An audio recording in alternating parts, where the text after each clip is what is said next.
Latest figures I saw indicated that of black youth, something like 46% of those who wanted jobs were unable to get jobs. What would you do in that situation?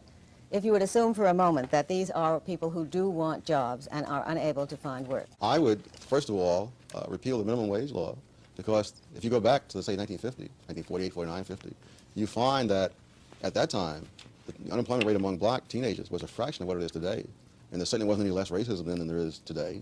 What was different was that at that time, the minimum wage law was a decade old. It was a decade of inflation, and the law hadn't been changed. So for all practical purposes, it didn't exist. Well, don't you think that was also a decade of expansion, in which there were a lot of jobs, whereas today our economy is in a recession and there are not that many jobs If you look available. at the most prosperous years of the 60s and 70s, you don't find black teenage unemployment as low as it was in the recession year of 1949. But the point is, the kid who was living where I lived then, who's living there now, he has a hell of a lot harder time finding that job, because there are so many good people who have tried to do good for him and priced him right out of the market. Well,